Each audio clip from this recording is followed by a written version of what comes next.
ملال اسکلم Ahmad Rao part 11 بھاب number 8 آخری خط کچھ نہ رہ سکا جہاں ویرانیاں تو رہ گئیں تم چلے گئے تو کیا کہانیاں تو رہ گئیں خلیل الرحمن قمر کچھ دن گزر چکے تھے سردی کی راتیں لمبی اور غمگین ہوتی جا رہی تھی وقت گزرتا چلا جا رہا تھا لیکن براق وہ آج بھی وہیں کھڑا تھا اسے سمجھ نہیں آ رہا تھا کہ وہ آگے کس کے لیے بڑھے اس کی نیندیں سکون چین سب ختم ہو چکا تھا وہ نہ کہیں باہر نکلتا تھا نہ ہی کچھ کھاتا پیتا تھا اس کی شیپ بڑی ہوئی تھی آنکھوں کے نیچے بڑے بڑے ہلکے پڑے ہوئے تھے جسمانی طور پر بھی وہ کمزور لگ رہا تھا کافی دنوں سے اس نے پیٹ بھر کر کھانا تک نہیں کھایا تھا لیکن شاید اسے اس سب کی ہوش ہی نہیں تھی منہا بھی اپنے کمرے میں رہنا پسند کرتی تھی نہ وہ کسی سے ملتی تھی اور نہ ہی بات کرتی تھی بس چپ بیٹھی گزرے لمحوں کو یاد کرتی رہتی تھی اس کے اندر اس وقت ایک طوفان تھا اور اندر کے طوفانوں سے لڑنے کے لیے باہر خاموشی ضروری ہوتی ہے سونیا بیگم کئی بار منہا کے پاس آئیں اور اس سے پوچھا لیکن وہ کچھ نہیں بتاتی تھی یہ وقت براق اور منہا کے لیے مشکل ترین تھا اور دونوں کے لیے سب سے تکلیف دہ بات یہ تھی کہ اس مشکل وقت میں وہ دونوں ایک دوسرے کے ساتھ نہیں تھے دوسری طرف اذلان اور لیلی ابھی نیلم ویلی سے واپس آئے تھے ان کچھ دنوں میں دونوں نے کشمیر کا ایک ایک کونا گھوما تھا اذلان کو پہلے کبھی بھی کشمیر اتنا اچھا نہیں لگا جتنا اب لگ رہا تھا وہ خود تو خوش رہتا ہی تھا ساتھ ساتھ لیلی کو ہنسانے کی کوشش بھی کر رہا تھا وہ چاہتا تھا کہ لیلی زندگی کی طرف واپس آئے اور کھل کر جیے لیلی سلطان خوش ناسی مگر وہ نارمل ہو گئی تھی شیلا اور براق کو بھول تو نہیں سکتی تھی ان کا دکھ اس نے اپنے سینے میں دفن کر لیا تھا لیلی اب اذلان سے تھوڑا سا گھل مل گئی تھی ان کی بات چیت اچھی تھی لیکن ایک بات پر آج بھی ان دونوں کی لڑائی قائم تھی میں کہہ رہی ہوں شرافت سے بالکنی میں سو جا لیلی ابھی دن کی تھکی ہاری واپس آئی تھی وہ کسی بحث کے موڈ میں نہیں تھی اتنے دن ہو گئے ہیں میں وہاں لیٹ لیٹ کر تھک گیا ہوں مجھے بھی سکون کی نیند سونا ہے وہ پچھلے کئی دنوں سے بالکنی میں سو رہا تھا ہاں تو آج پھر سو جاؤ کون سا بڑا مسئلہ ہے لیلی نے چادر اٹھا کر اس کی طرف پھینکی رحم نہیں آتا تمہیں مجھ پر اس نے معصوم سے لہجے میں بولا تھا ایک تو تم پوری کی پوری اوور ایکٹنگ کی دکان ہو بول ایسے رہے ہو جیسے پتہ نہیں کون سا ظلم کا پہاڑ توڑ دیا میں نے لیلی نے چڑھتے ہوئے بولا تم نے مجھ پر ظلم ڈھانے میں کوئی کمی بھی تو نہیں چھوڑی وہ دکھی سی آواز میں کہتا ہوا بالکنی کی طرف بڑھا پیچھے سے لیلی نے اسے زور سے تکیہ مارا تھا اذلان سر ایسے پکڑ کر کھڑا ہو گیا جیسے کوئی اینٹ اس کے سر پر آ کر بچی ہو لیلی زیر لب مسکرائی تھی اذلان کو تنگ کر کے اسے بھی مزہ آتا تھا اس کے ساتھ پنگا لینا لیلی کا پسندیدہ عمل بنتا جا رہا تھا آخر کب تک تم اس کا سوگ بناؤ گے محتشم احمد کے یہ دیوانوں والی حالت دیکھ کر بولا تھا وہ خاموش رہا لیلی اب واپس نہیں آئے گی اور ہمیں اس کا انتظار نہیں کرنا چاہیے وہ اب تیسری واردات کے بارے میں سوچ رہا تھا وہ کئی دنوں سے دیکھ رہا تھا کس طرح اس کا گینگ ٹوٹ رہا ہے براق نے بھی لیلی کے بعد آنا چھوڑ دیا تھا احمد شیلا کے کمرے سے ہی نہیں نکلتا تھا میں تم سے بات کر رہا ہوں آپ کے وہ ذرا غصے میں بولا تھا مگر مجھے آپ کی کوئی بات نہیں سنی اور اپنے فضول پلان سے مجھے دور رکھیں وہ بھی غصے میں بولا میں تمہاری کوئی بکواس نہیں سنوں گا اگر ادھر رہنا ہے تو میرا ساتھ دینا ہوگا وہ غصے میں چلاتے ہوئے باہر نکلا اذلان بالکنی میں رکھی کرسی پر بیٹھا ہوا تھا وہ ہاتھ میں موبائل پکڑے اپنی فوٹو گیلری دیکھ رہا تھا دوسری طرف لیلی بیڈ پر لیٹے ہوئے کچھ تصویریں دیکھ رہی تھی لیلی جو تصویر دیکھ رہی تھی اس میں اذلان اور وہ رتی گلی جھیل کے کنارے کھڑے تھے لیلی سنجیدہ چہرے کے ساتھ سیدھا کھڑی تھی جبکہ اذلان لیلی کو دیکھتے ہوئے منہ چڑھا رہا تھا لیلی تصویر دیکھتے ہوئے ہلکا سا مسکرائی تھی اذلان کے موبائل میں نیلم وادی کی تصویر چمک رہی تھی تصویر میں اذلان ہاتھ باندھے کھڑا اوپر دیکھ رہا تھا اور لیلی نے ہاتھ کا مکہ بنا کر اذلان کی طرف کیا تھا اذلان کھل کر ہنسا تھا ایسی کئی تصویریں وہ دونوں دیکھ کر ہنس رہے تھے دونوں کی پیرا گلائڈنگ کرتے ہوئے چیئر لفٹ میں بیٹھے ہوئے اور جھیل میں کشتی چلاتے ہوئے کی ڈھیر ساری یادوں کی تصویروں میں محفوظ کر لیا گیا تھا ڈھیر ساری یادوں کو تصویروں میں محفوظ کر لیا گیا تھا منہا نے پرپل رنگ کا منی کوٹ اور اس کے نیچے پرپل ہی رنگ کی شرٹ اور ڈریس پہن رکھی تھی بالوں کی سادہ سی پونی بنا رکھی تھی ہاتھ میں سفید رنگ کا بیگ لیے وہ اپنے کمرے سے باہر نکلے وہ شکل سے کافی بجھی بجھی لگ رہی تھی کہیں جا رہی ہو تم سونیا بیگم نے اسے باہر نکلتے دیکھ کر بولا ہاں وہ ابو کے دوست ہیں نا شفیق انکل ان کے ساتھ بزنس میٹنگ ہے آپ تو کہہ رہی تھی کہ میں اپنا بزنس کروں گی ساتھ والے کمرے سے نور باہر نکلی تھی ہاں مگر ہر بزنس کے لیے بہت زیادہ انویسٹمنٹ چاہیے میرے پاس اتنی سیونگز نہیں ہے شفیق انکل کہہ رہے تھے کہ میں ان کی کمپنی میں کچھ شیئرز خرید لوں وہ کافی تھکی ہوئی لگ رہی تھی جبکہ اس نے پچھلے کئی دنوں سے کوئی مشقت والا کام نہیں کیا تھا احتیاط کرنا بیٹا وہ 2 نمبر آدمی ہے تمہارے بابا بتاتے رہتے تھے بلکہ ایسا کرو اپنے ساتھ براق کو لے جاؤ وہ تو 1 منٹ میں بندے کو پہچان لیتا ہے سونیا بیگم کو براق کا ہی خیال آیا تھا اور یہ نام سن کر منہا کے چہرے کا رنگ اڑ گیا تھا ساری یادیں تازہ ہو گئی تھی بنا جواب دیے باہر نکلی آخر ہوا کیا ہے اس سے پیچھے سے سونیا بیگم بربرائی تھی آپ براق بھائی سے پوچھ لیں نور ان کے پاس بیٹھتے ہوئے بولی ہاں ذرا نمبر ملا کر دو مجھے اتنا کہنے کی دیر تھی نور نے براق کا نمبر ملایا منہا باہر گاڑی میں آ کر بیٹھی۔ وہ خود کو بہت سمجھا کر اور دلاسے دے کر باہر آئی تھی، لیکن براق کا نام سنتے اس کی ساری ہمت ٹوٹ گئی تھی۔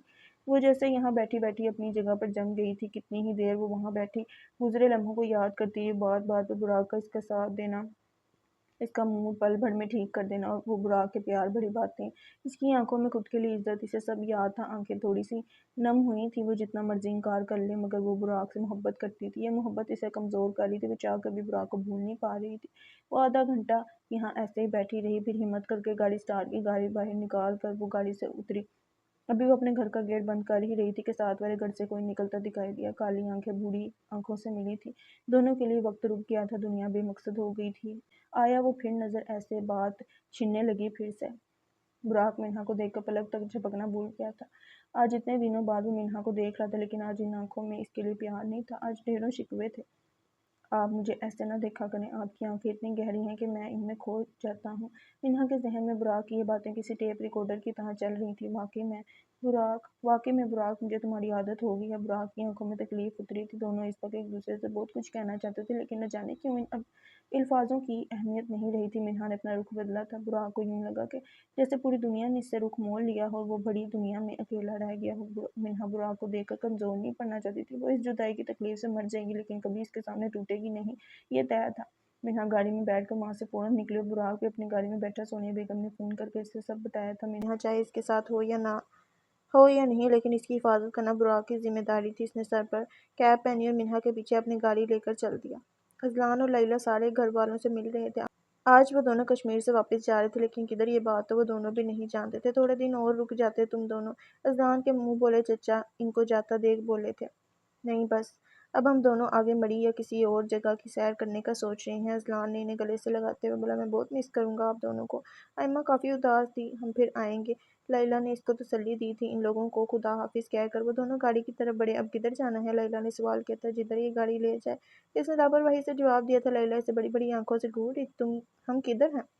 کیوں ہیں؟ اس سے کیا فرق پڑتا ہے؟ بس ہر چیز کو انجوائے کرو، بات ختم۔ وہ زندگی جینے والا لڑکا تھا، ایسا نہیں ہوتا، ہر چیز کی پہلے پلاننگ ہونی چاہیے۔ اگر پولیس راستے میں مل گئی، میری تو گن بھی خالی ہے۔ اسے یہی ایک ڈر تھا۔ اتنا کیوں سوچتی ہو تم؟ جو ہوگا دیکھا جائے گا، ابھی تم اس سفر کو انجوائے کرو۔ کل کا سوچ کر اپنا آج برباد کرنا انسان کی سب سے بڑی بے وقوفی ہے۔ اتنا کہہ کر وہ گاڑی میں بیٹھا، ساتھ ہی لیلی بھی بیٹھ گئی۔ اب ان کی گاڑی کشمیر سے باہر نکل رہی تھی۔ تمہیں پتہ ہے اس دن کیا ہوا؟ اذلان نے بات کا آغاز کیا۔ پلیز چپ رہنا تم، کان پک گئے ہیں میرے تمہاری یہ فضول بکواس سن سن کر۔ اس نے اپنے کانوں میں انگلی ڈال لی تھی۔ تم پوری دنیا بھی گھوم آؤ نا، مزہ تمہیں میری بکواس سن کر ہی آئے گا۔ وہ باقاعدہ لیلی کے کان میں چیخا تھا اور لیلی نے اس کی کمر میں 2 مکے رسید کیے تھے۔ ایک بڑے سے ریسٹورنٹ میں منہا کے سامنے ایک ادیر عمر کا آدمی بیٹھا ہوا تھا۔ منہا نے اپنے بیگ سے ایک لفافہ نکالا۔ اس آدمی نے جلدی سے وہ لفافہ پکڑا۔ یہ پورے 20 لاکھ ہیں، آپ چاہیں تو گنتی۔ وہ بالکل پروفیشنل برتاؤ کر رہی تھی۔ نہیں بیٹا، تم اورنگزیب کی بیٹی ہو، اس سے بڑھ کر تمہاری ایمانداری کا کیا ثبوت ہوگا؟ اس کی نظر ان پیسوں سے نہیں ہٹ رہی تھی۔ ابھی منہا کچھ بولتی کہ پاس پڑی کرسی پر وہ آ کر بیٹھا۔ لیکن تمہاری ایمانداری کا ثبوت کون دے گا؟ اس نے سرد لہجے میں بات کا آغاز کیا تھا۔ منہا نے حیرت سے شخص کو دیکھا تھا۔ بتاؤ کس چیز کا بزنس ہے تمہارا؟ مجھے اس کی لیگل پیپرز بھی دکھاؤ۔ وہ منہا کی طرف نہیں دیکھ رہا تھا، لیکن منہا اسے ہی دیکھ رہی تھی۔ اس آدمی کو سمجھ ہی نہیں آ رہا تھا کہ وہ کیا بولے۔ اور شیئرز کا ریٹ کیا چل رہا ہے؟ اور کتنے % پروفٹ کی آنر ہوں گی مس منہا؟ وہ اب بھی اس طرح سوال پر سوال کر رہا تھا۔ منہا کا دماغ تو شل ہو گیا تھا۔ وہ یہ سوال کرنا کیسے بھول گئی؟ شفیق صاحب کے ٹھنڈے پسینے چھوٹ رہے تھے، چہرے پر واضح گھبراہٹ تھی۔ منہا بیٹا، اگر تمہیں کچھ جاننا تھا تو مجھ سے خود پوچھ لیتی، ایسے کسی کو بیچ میں شامل کرنے کی کیا ضرورت تھی؟ پروفیشنل کام ایسے نہیں ہوتے، انہیں ٹاپ سیکرٹ رکھنا پڑتا ہے۔ وہ منہا کی طرف دیکھ کر بولے تھے۔ جن نظروں سے براق اسے دیکھ رہا تھا، اسے اس سے خوف آ رہا تھا۔ انکل، میں نے کسی کو یہاں پر نہیں بلایا اور نہ مجھے کچھ جاننا ہے۔ آپ ابو کے دوست ہیں، میرے لیے یہی کافی ہے۔ اس نے شرمندہ ہوتے ہوئے بولا۔ اگر بات پروفیشنلزم کی ہے تو لیگل طور پر ایگریمنٹ ہونا چاہیے، چاہے آپ لوگ ایک دوسرے کو جانتے ہیں یا نہیں، لیکن ڈیل کے وقت سب لیگلی طور پر رجسٹرڈ ہونا ضروری ہے۔ وہ پھر سے بولا تھا اور منہا نے اپنا سر پکڑ لیا تھا۔ وہ آدمی اس کے لیے مزید مشکل کیوں کر رہا تھا؟ اسے سمجھ نہیں آیا۔ یہ لو منہا بیٹا، جب تمہیں مجھ پر اعتبار ہو جائے تو ڈیل کرنے آ جانا۔ ہاں، آئندہ سے جو پوچھنا ہوا خود پوچھنا۔ وہ لفافہ واپس کرتے ہوئے اٹھا۔ نہیں انکل، آپ یہ رکھیں، مجھے آپ پر اعتبار ہے۔ اسے حد سے زیادہ شرمندگی ہوئی تھی اور منہا کے ایک بار کہنے کی دیر تھی کہ شفیق صاحب لفافہ پکڑ کر باہر کی طرف نکلے۔ یہ سب کیا تماشا ہے؟ وہ یہاں ریسٹورنٹ میں